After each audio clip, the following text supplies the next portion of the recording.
And welcome back, everybody, to a Flyers themed episode of the TV show. Rhea has her Flyers jersey on. I'm in black, and Angelo is orange on the inside. That's how you know. I Uh, just learned. I just learned that Rhea Hughes actually paid for that. Oh, terrible. she's putting All money those into the years of coffers. WIP.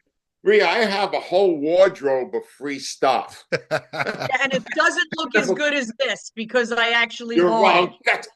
That's because you're wearing it. Hello. That's true. When you put someone pretty in it, Rhea, it gussies up the whole thing, which is why the Flyers should have given it to you for free. There you go. I'll let Jonesy know that. Sure, absolutely. Well, I'm Jay Black, joined as always by Rhea Hughes and Angelo Cataldi. And Angelo, we have a challenge for the audience today, don't we? Yes. I'll throw this right out for people. Yes. Jay and I watched a comedy show on Netflix. In fact, even Rhea checked out a little of it. And we're going to ask people to check out Bones and All, the comedy special by Anthony Jeselnik, who is a remarkable and highly controversial stand-up comic. We're asking you for feedback on it before we discuss it next week. Yes. Because it is in this era of political correct stuff, this is next level. All right. This is a guy spitting in the face of all the PC people and doing it with style and with humor. And some people, anyway, if you check out Bones and All on Netflix, I'm warning you now, if you're at all sensitive, do not do it because it is, well, Rhea, you watched 20 minutes of it, right? I did. I watched 20 minutes of it and I was like, wow. Like I thought of all the stuff that you said on the air over 30 years and I'd be like, Ange, back off. Okay. You could have been on Sesame Street next to that. That's all I'm going to say. Yes. Yes. Very well put, Rhea. So please check it out. Give us some email feedback on it because we're going to tackle it next week. It really is very revealing about how some guys get away with stuff and some guys don't. And Absolutely. We're going to try to explore why that is and why it isn't. And if you would like to have, I was just gonna say, if you want your comments read on the air, when you go into the podcast description, there's a little thing that says, send us a message. Click on that. Just sign the name because it doesn't give you the name automatically. If you sign your name, we'll read your comments on the air. If you don't, we'll just read them and absorb them. But we'd love to hear from you. We've been doing a lot. We get a lot of messages. We read all of them. And you'll see in our first segment, we take your suggestions. So, yeah, we definitely want to hear from you. Absolutely. All right. And let's jump right into the first segment, which was suggested to one of our fans from Haddonfield, New Jersey, sent this in. And, one of our texters all the time, we get messages from whoever this person might be. I'd love for you to give us your name so we could know. Loyal listener was talking about the box office, and we talk a lot about the box office on this show. This Thanksgiving weekend was a massive box office. To give you some input on how big this Thanksgiving weekend was, the Wicked made $17 million on Thanksgiving Day, which would have blown away the #1 record for Thanksgiving box office if Moana didn't get $23 million on the same day. So what you have is between Moana 2, Wicked, and Gladiator 2, you have an $85 million Thanksgiving Day, a weekend that Moana 2 made $225 million over the course of the 5 days. Let me put it out to you. Angelo, is the box office back? I think the first thing it proves is that people can't stand a lot of their family. And they went, sorry, we have to leave early. We're going to the movies. I can see that. Even 10 years ago. But no, I don't want to be around this crazy uncle another minute. Let me go see a movie, Wicked, which is basically a known product. Mhm. I actually saw the stage show. Moana 2, which is, from what I hear, a weaker Moana than the original. Yeah. Not as good. And I'm just, you know what it is? I think it's an aberration. I don't think it's a sign that people are flocking back. I think it proves more than ever that people love going to the movies when they already have a sense for what they're going to see. Right. That's why sequels are so big. That's why popular titles are so big, because people are not as ready to explore something new than they used to. And I think it's a sad sign in a way. It's the reason that there are so many movies now that go right to streaming, because they don't fit what these movies fit. And when you get a movie like this, or in this case, 3 of them, you sell a ton of tickets. But does that mean we're advancing the art? I don't think so. Rhea, do you think that's what it is? It's an election year and everybody just cartwheeled out of their house. Do you agree with Angelo on that? Here's the thing is, like, I'm one of those people who will go to the movies if I really like the Wild Robot. I wanted to see in theaters. I knew it was going to be, I just from the trailer, I knew it was going to be beautiful. And I am going to see Wicked. I'm trying to see if my son wants to go with me this weekend now that he's broke up with the girlfriend.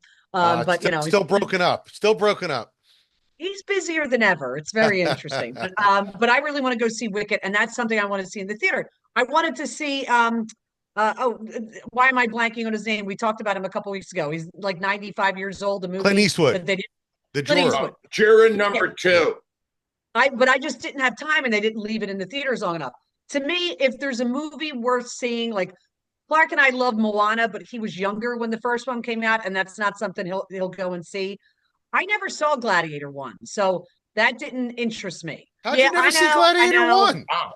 I know it's Wow. that's you guys know me. That is not in my genre. It just isn't. So I mean, it isn't. But if it's a good enough movie, I'm going to the AMC in the Fashion District because I love seeing movies there. So to me, if it's worth it, if it's got enough buzz, you will get me out of my house to go see a movie. There, I just on Gladiator 1, I remember I was teaching at the time and I came in and one of the younger female teachers had just seen it. And I said, "What'd you think?" And she just kind of licked her lips and went, "Russell Crowe's arms." That was her whole review. And I was like, it's kind of cute when you say it, but if I had said like, whatever, if I had picked out a body part, there would be an uproar. Check back with her on Russell Crowe's arms now. Yeah, true. Yeah, well, here's the thing. I just saw Russell Crowe in a road rage movie, and the whole movie I was saying Russell Crowe's stomach because it's massive. He's gives hope to every guy who's put on weight that you haven't done as badly as Russell Crowe has. So let's talk about Moana 2 for just a second, because I don't know if you guys are aware of this or not. This was originally a Disney Plus TV show. Now, Disney Plus has been hemorrhaging money because they did what a lot of people did, which was say, we'll spend $1 trillion on content and everyone will sign up.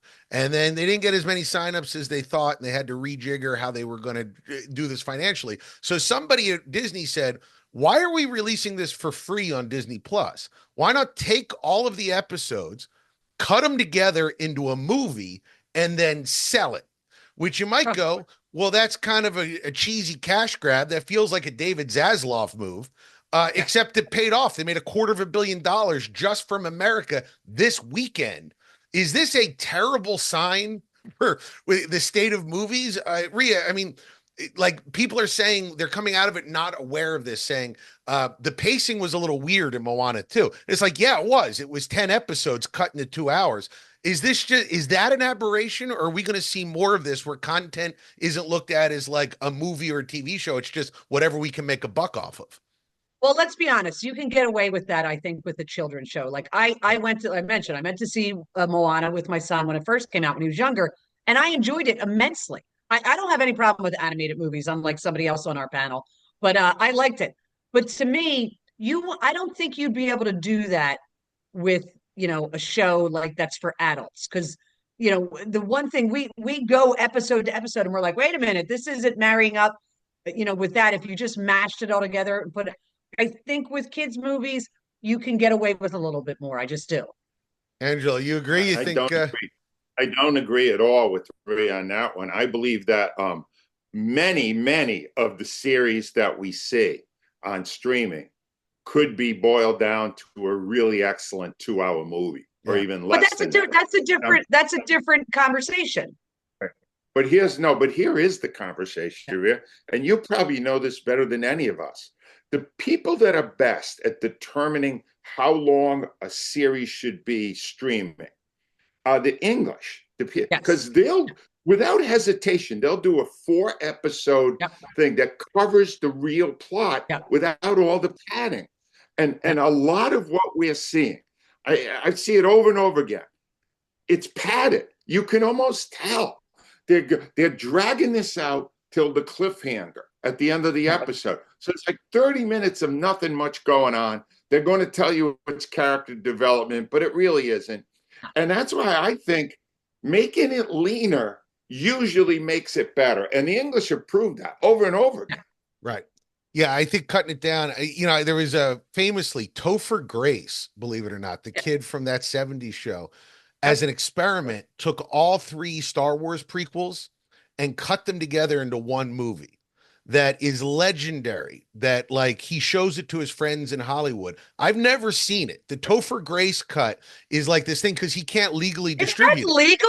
Is it legal? It's legal to do if you're not selling it. You can't put it on YouTube. That's why I've never seen it. But it's one of these things that's like legendary that if you go to Topher Grace's house, he'll show you his edit. When are we going, Jay? Let's go. Rhea, you and I can go, but we got to get Angelo not to go. He'll get embarrassed us. Jay. Yeah. You're missing the story here. Topher Grace has so much time to do that project. I'm guessing because he's not getting a lot of roles. That's fair enough. They're not giving him a lot of parts. Doesn't that say more about Topher Grace's career right now? That is true. You don't want to hear about a movie star and his great toy train collection because you go like, oh, you're not really working if you're building toy trains in the basement, are you? But I would love to see it. I do like these experiments where you cut something long into something short and it gets better. Right. Okay. So for this next topic, guys, Rhea, I need your expertise on this because I don't know enough about sports to really make this call. Neither does Angelo. Shut up. I'm retired. Leave me alone. So the NBA ratings are down tremendously this year. They're down 28% as compared to last year, which is, I mean, a quarter drop is not a small amount. This is a big knock to the NBA. The NBA, of course, is saying don't panic. We've moved around on networks. People will find us again. Do you see this as a sign that interest in the NBA is wavering? Do you see this as a sign that maybe the NBA needs to rethink an 82-game schedule where the stars are only playing 40 games? Like, what is the root cause of this, in your opinion, Rhea? It's an absolutely huge problem. And we've talked about this forever. The 82 games is too long. Joel Embiid has managed to get through 4 this season, okay? They're 5-18. So, I mean, no, you can't. Here's the problem with the NBA. I'm reading a great book right now by Mike Sealski. Angelo knows Mike, columnist for the Inquirer, was actually a student of Angelo's at LaSalle. He wrote a book. It's called Magic in the Air. It's just out. It's kind of about the evolution of the dunk. When I am, Angelo and I were both massive NBA fans, okay? I mean, Angelo's has been a Sixers fan his whole life. I grew up with, when I was a kid, that was Dr. J. Him flying through the air, never seen anything. It was magic. That's the name of Mike's book. And now you got a guy, I'm at a part in his book. He talks about John Morant. John Morant is unbelievable in terms of how he can dunk. People, like when he comes from a visiting team to go to somewhere else, you go to see him dunk. He's decided he's not dunking this year because self-preservation. He's protecting his body. And it's like, literally, he was at, so where was he at? He was at American Airlines Center. They were visiting, the Grizzlies were visiting. And instead of doing one of his like unbelievable dunks that people pay money for, he went up 2-hand tapped it and he goes, hey, protecting myself. Wow. And I'm going, this is an entertainment business. So, the player's not playing. We got a back-to-back tonight. Joel's probably definitely not playing. I don't know if he's ever going to play this year. But Paul George scores 29 last night for the Sixers. Probably not playing tonight. So, I mean, to me, I won't really pay attention. I absolutely won't pay attention to them until Eagles season is over. And I'll check in maybe around, March. Angelo, you agree with that? Is Right. it the quality of the game, or is it the networks? What is it? I don't have to agree with it. The NBA has agreed with it. The NBA this year, because interest is so down in the regular season, because so many of these stars don't play every game, that they created something called the NBA Cup. And they designated certain games that were part of the cup tournament. And then somebody that wins the most games wins this cup, right? They're telling you we need to provide extra motivation to these players and these teams to get them to pay more attention to the regular season. That's the full acknowledgement of what the problem is. I have no interest. I could not sit down and watch wall to wall an NBA game that I did not have a bet on or that I did not have a rooting interest in. But you put an NFL game in front of me, and I'll watch it and I'll enjoy every minute of it. The NBA is a bad product right now because of what you said before. The players now don't want to play 82 games. They won't play back-to-back games. They have all these excuses. It's consumer fraud for the Sixers to say, we've got Joel Embiid, a number one attraction. We don't know when he's going to play. Buy the tickets and hope for the best. It's awful. Culturally speaking, if a quarterback said, I'm sitting this game, I'm not hurt, but I just want to rest, I don't know if there's even an infrastructure to accept that. Like, nobody would know what to say. Jay, the NFL is flirting with it. They're at 17 games now. Yeah. This is a violent sport. Okay. This is complete. The NBA used to be physical. You go back to the Miami Heat Knicks days. But, the NFL should be very careful. There's not enough good quarterbacks to go around as it is. So, that you keep hearing 18 games. I mean, we're just praying the Eagles haven't suffered major injuries, but they're flirting with disaster because their sport's way too violent. Gotcha. Well, that's Jay, they already have.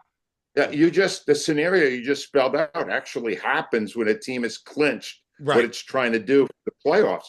They will not play their star players. Like, if the Eagles clinch everything they can after 16 games, the 17th game will be all the backups. It'll be like an extra preseason game. And it never seems to work out for them. Reflect that. Yeah, it never seems to work out. Will go way down. Yeah. They've got to have enough respect for the fans that they put their best product out there every day. And they're not doing that. And the NBA, that's why the NBA is tanking the way it is, 28% down this year in ratings. It's not worth your time until the playoffs. Absolutely. Well, Angelo, I want to switch gears for a second, because this is an area of expertise that I think you have, which is reality TV. You are a fan of reality TV. And I want to give credit where credit is due. I was listening to the excellent Thanksgiving Day podcast of Chuck Klosterman and Bill Simmons. I'm a big Chuck Klosterman fan. I've read all of his books. He's a really good thinker about pop culture. And he brought up something interesting to me, which was, he said, the moment art becomes aware of itself, it loses its power. And he was speaking specifically to Hard Knocks, but he says it also applies to all reality shows like Survivor or The Real World, which is, when Hard Knocks started, it was a unbelievable look inside of a situation you never get a look inside of, which is the front office of an NFL team. But as time goes on and the episodes are released and teams see how they're perceived, and coaches know, if I say this, people will think this about me. If I say that, they'll think that about me, that they start to play for the camera more than they play for the actual reality of the situation. You can see this really with The Real World, when it became a sensation, when Puck in the third season of The Real World said, I'm going to use this to be a star. Well, The Real World stops being a documentary and it starts being sort of planned entertainment. So as an expert on reality shows, Angelo, do you agree with this sentiment that that reality shows lose their power as they go on, or do you think there's still some value in them? There's value in them. They lose their power in some cases and they improve in others. All right. Okay. As a personal friend, Rhea will back this up. As a personal friend of Snooki Police from the Jersey Shore, I could tell you that in the early days of reality TV, they created stars unto themselves. 15-minute stars. They didn't last forever. Omarosa, Ozzy Osbourne, who had a whole different career as a rock guy, but now he was a reality guy. Paris Hilton for a while was a big deal. She's trying to come back now with Nicole Richie. It created all these people who played to the cameras because they saw that Kim Kardashian could become a billionaire doing it. Sure. But it doesn't work as well now because there's too many people trying it. But here's the flip side that Chuck Klosterman didn't get to. It also took shows like Survivor and Amazing Race and other shows that were that kind of show and completely evolved them. If you watch Survivor now, which I don't, but my grandkids do and love it, the strategy is so much more intricate. They all understand how the game is played and they manipulate it. And it's actually more interesting to see all the strategy that goes into it. So in some cases, being around this long helped them to become or evolve into a different or better show. However, we're always going to remember the big stars like Kim Kardashian. And frankly, the days of creating those are ending because there's so many other ways you can become famous now on social media. Right. You can just tweet your way towards it or zeet your way, whatever you want to call it. Rhea, you were talking about Hard Knocks in the emails. Do you think that Hard Knocks still has power to it or no? Well, I'll tell you, and I'm curious. The Steelers one just came out with Tomlin, and I'm hearing really good reviews about Mike Tomlin, who I always enjoy when he speaks. Yeah. But the Giants looked like giant asses after the Hard Knocks in this offseason. They had the general manager, his people, and John Mara, the owner. And they're going, we're not paying Daniel Jones, $40 million to hand the ball off to a $12 million running back. And John Mara, the owner's got his arms there and he goes, well, I'd have a tough time sleeping if Saquon Barkley goes down 95 to Philadelphia. I cannot tell you how many times we played that on the WIP morning show. We thank you. We appreciate it. I think teams will think twice about that because the Giants look like utter idiots because Daniel Jones is also now no longer on the team because he sucks. Right. Yeah. The second there's cameras in the room. The Giants don't look like utter idiots. They are utter idiots. All it did was expose them for how stupid they are. I mean, to me, that's why reality TV show work. People sometimes, even when they're trying to avoid it, reveal their own inadequacies. And that's what I like the most about it. You get some truth. Yeah, that's truth. And the dumber you are, the better it is. So maybe they should do the Giants again. You know who's not dumb? You know who's always got truth and always a good person to talk to because he is smart, but he is also truthful? That's our sponsor, Steven Singer, who, Angelo, you know better than anybody. Tell me about Steven Singer. Yes, I do. And we have just ended Black Friday, Cyber Monday, and all of these other mega sales. 80% off, 70% off. Oh, what a deal. What a deal. None of that ever happens at Steven Singer Jewelers. Do you want to know why? I asked Steven years and years ago. I said, Steven, no sales, no cut. He went, I put the actual price on the product that is the fair and honest price. I make a little money on it, but I am not, there's nothing that I would put on sale that I wouldn't assign that price to originally. So let me just put it on there originally, and we won't play those games. And I'll tell you what, better than anything, and you will get the best Christmas gift in the world when you go to the other corner of 8th and Walnut, Steven Singer Jewelers. But you will also really enjoy the honesty of the process. That this is really what it's worth. This is really what the quality of the stone is if it's a diamond. It's so important at a jeweler. And I have never seen anyone who's more honest about the way he did business than Steven Singer. Absolutely. And I'll make it real easy for you. Some people are like afraid to walk into because they're like, how much is going to go on to Steven? I hate StevenSinger.com. Go onto his website first. You can peruse everything in there. Any budget, any type, you can go like, all right, I love that. And you just walk in and you're going to get it for that price. That helps people. Like I do a lot of shopping online before I ever actually walk into a store. it's great to do with IHateStevenSinger.com. You'll feel great about it. You'll go in and you'll see all the beautiful stuff. They have a thing, the love, the famous love statue in Philadelphia. They have it on a necklace. I'm a big fan, in case anybody's watching this who knows me and loves me. Just saying. Just throwing it out there. Absolutely. Just throwing it out there. You can go to IHateStevenSinger.com. It's right in the podcast description. Scroll down right now. Click on that. Tell us how great Steven Singer is in the text, and then tell us how offended you were at Anthony Jeselnik. Do a double. Do a twofer. So, yes, Rhea, let's talk. I know you don't have a teen segment this week because Clark is living a very exciting life right now. Yes. Tell you have two. I do. So I'll start with the British. And the only reason I picked this, I'm sure you've probably seen it, Jay, Darkest Hour. Yes. The Gary Oldman. The reason I picked it is because it's leaving Netflix.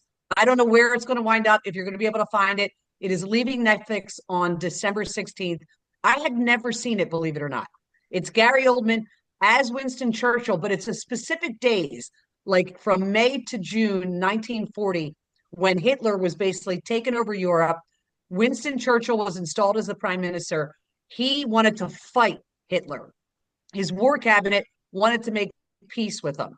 And my favorite thing in this is when Gary Oldman as Winston Churchill yells, "You cannot argue with a tiger when your head is in its mouth." It was like what this movie is about. I mean, the scenes there's no great war scenes in it.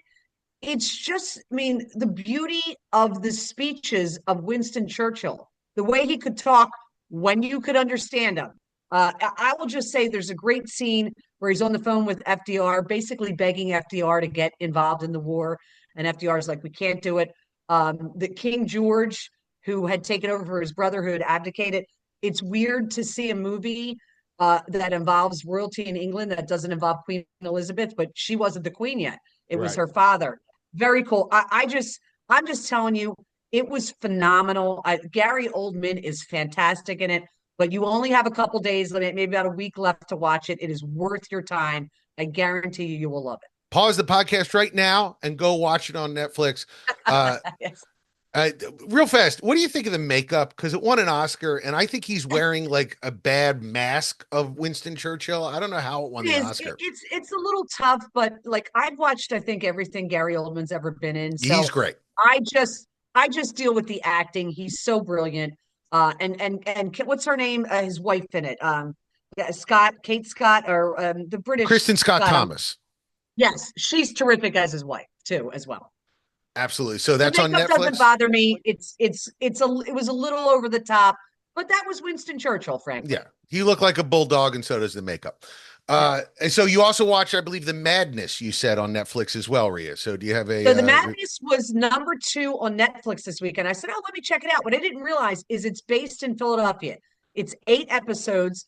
Coleman Domingo, who is actually from West Philly, went to Temple. Very excited about that.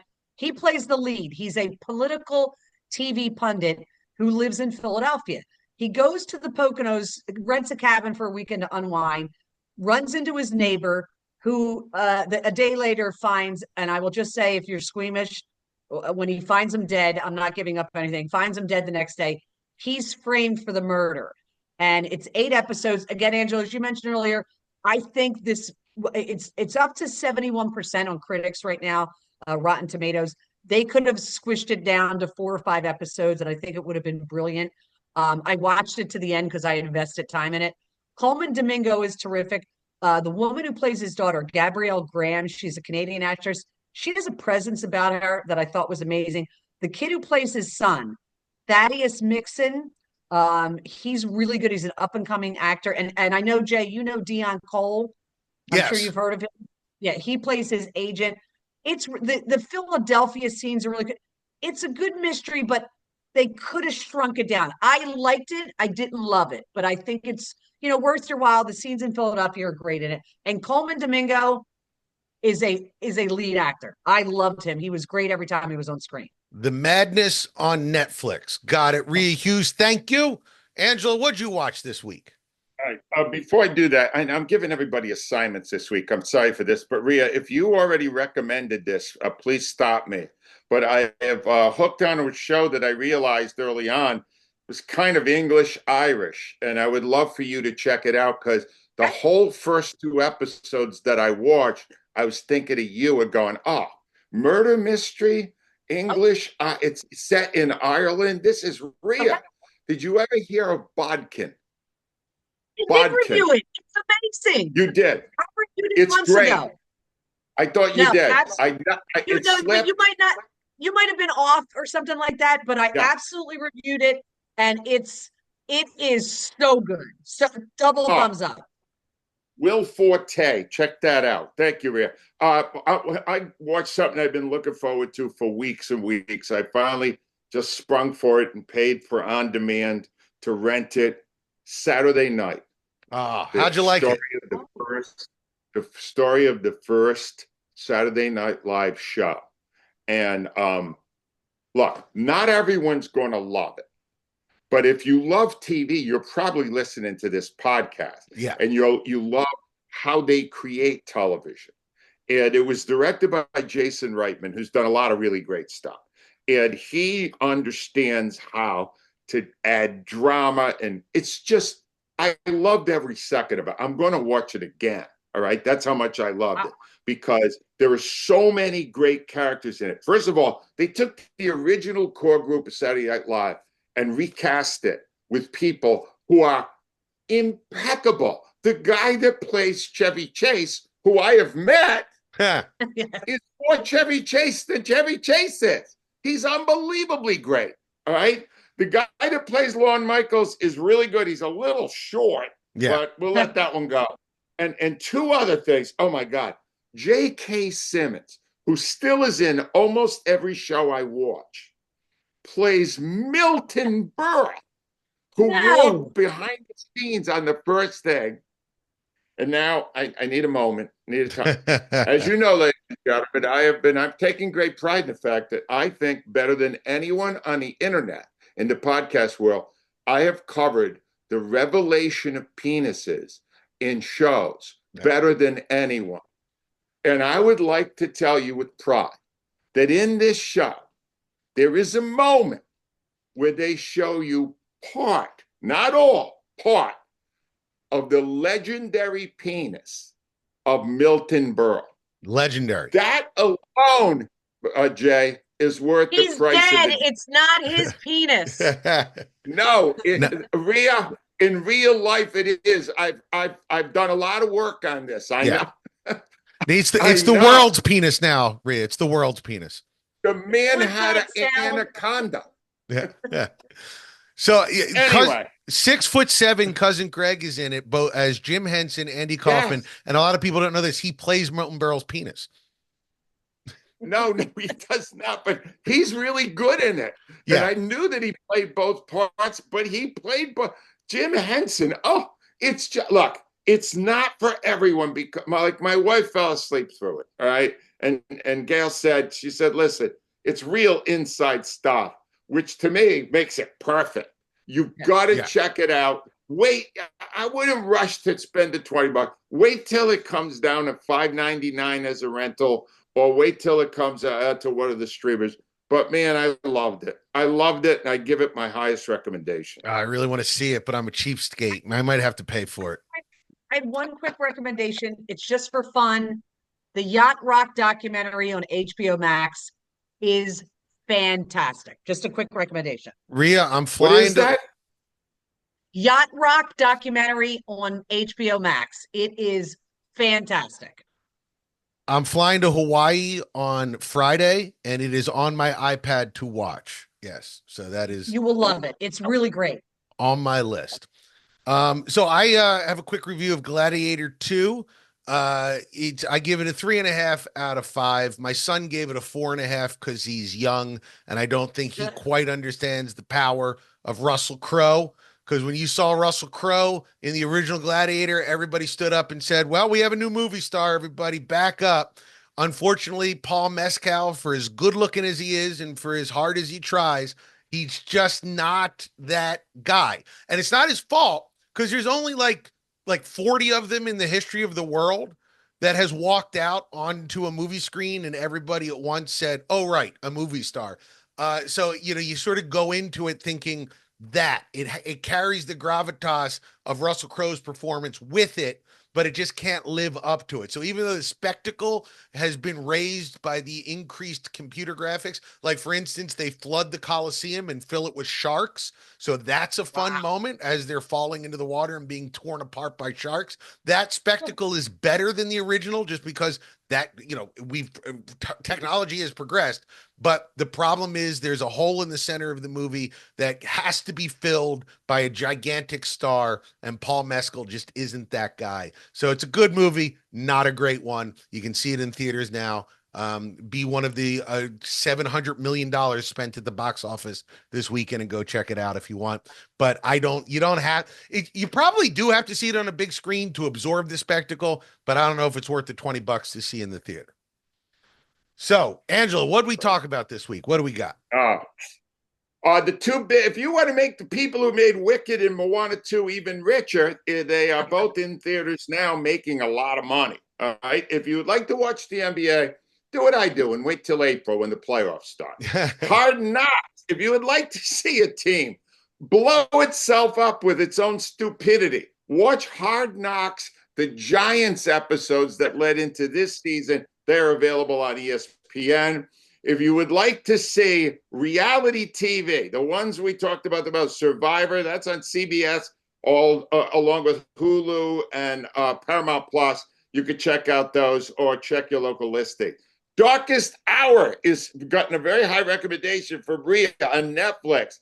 The Madness is also very highly regarded by Rhea on Netflix, and she liked Yacht Rock documentary on Max, which is something David Zaslav did, believe it or not. And she's also, I'm just 2 episodes in. She also said Bodkin is terrific. Somehow I missed her original review. Also, a couple of other things. Saturday Night is available on demand now. Will be available soon on NBC and Peacock Plus, as is SNL. And Gladiator 2 is in theaters now. And remember, check out Bones and All on Netflix, but only if you are not easily offended, because it's really rough. It's rough. Anthony Jeselnik on Netflix. Check it out. We're going to talk about it. This is not an endorsement. This is a homework project. Yes, you have to. You have to click on the send us a message link in the podcast description below. Send us your thoughts on it. Also, be sure to check out our sponsor, Steven Singer. There's a link in the podcast description there. Get your Christmas presents now. Don't wait. Also, go to AngeloCataldi.com, Amazon.com, and or Audible.com. I suggest you go to all 3 and buy it 3 times, and you can get Angelo Cataldi's book. I'm filling orders. I'm filling orders again. There you go. Yeah, you'll sign the book if you go to AngeloCataldi.com, right? Yep. Angelo, still doing that? Just signed Dallas Sucks. Right in this one, it says Dallas Sucks. There you go. Pick it out. Send it to a fan or a friend. And be sure to check out my website, jblack.tv, to see where I'm going to be performing next. I'll be in Hawaii next week, guys. Hardest part of that gig is my wife having to not be in Hawaii, calling her and telling her that I'm working 1 day out of the week, but I have to be there all week. So that's a rough one, gang. It's a rough one. I don't know what I'm going to do. There's going to be palm trees behind me the next time we talk, guys. So we'll see you then. Great. Thanks for joining us. Don't forget to rate and review us. We'll see you next week.